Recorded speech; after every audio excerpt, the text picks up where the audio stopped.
বৰপেটাৰ পালহাজিৰ ৰহিমা বেগম নামৰ মহিলা এগৰাকী 29 অক্টোবৰৰ পৰা হোজাই ৰেল ষ্টেচনৰ পৰা নিৰুদ্দেশ হৈ আছে।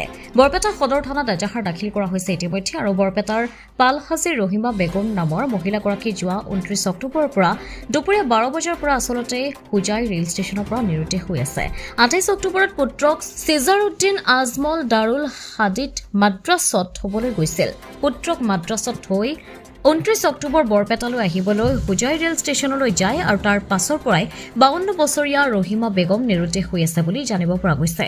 পৰিয়ালৰ লোকে সকলো ঠাইতে বিচাৰ খোচাৰ কৰিছে যদিও এতিয়ালৈকে কোনো ধৰণৰ সম্ভেদ পাবলৈ সক্ষম হোৱা নাই। উপায়হীন হৈ বৃহস্পতিবাৰে ৰহিমা বেগমৰ স্বামী শ্বেখ সত্তৰ আলীয়ে বৰপেটা সদৰ থানাত এজাহাৰ দাখিল কৰিছে।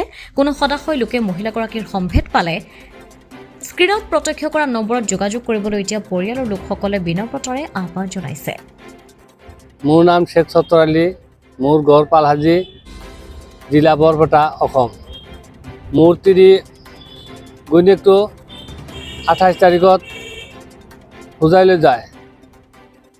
তাৰপিছত 29 তাৰিখত পুৱাই কুৰ্মা ঘৰৰ পৰা ভায়েকৰ ঘৰৰ পৰা ওলাই আহি ল'ৰাটোক দাৰুল হাদিত মাদ্ৰাছা চিৰাজউদ্দিন আজমল ফাউণ্ডেশ্যন ল'ৰাটোক থৈ আহি হোজাই ষ্টেচনত 12টা বজাত বহি আছিল। 12টা বজাত বহি থকাত মই ফোন কৰিছোঁ, মই ষ্টেচনত বহি আছোঁ, ট্ৰেইন আছে 6টা বজাত। তাৰপিছত মই বহু জেগাত ফোন কৰিছোঁ, মানুহে দেখা পাইছে না নাই তাকে ফোন কৰিছোঁ।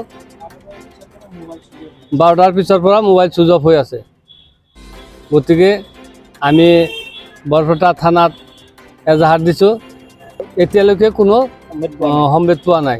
বা সদাশয় ব্যক্তিয়ে যদি মানুহজনক দেখিছে তেনেহ'লে আমাৰ লগত যোগাযোগ কৰিব।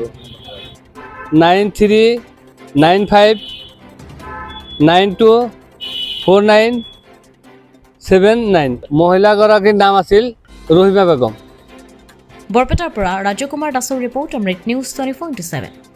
অমৃত প্ৰবাহ অসমীয়া সাপ্তাহিক কাকতৰ ডিজিটেল সংস্কৰণ অমৃত নিউজ, সত্যৰ সন্ধানত অমৃত নিউজ।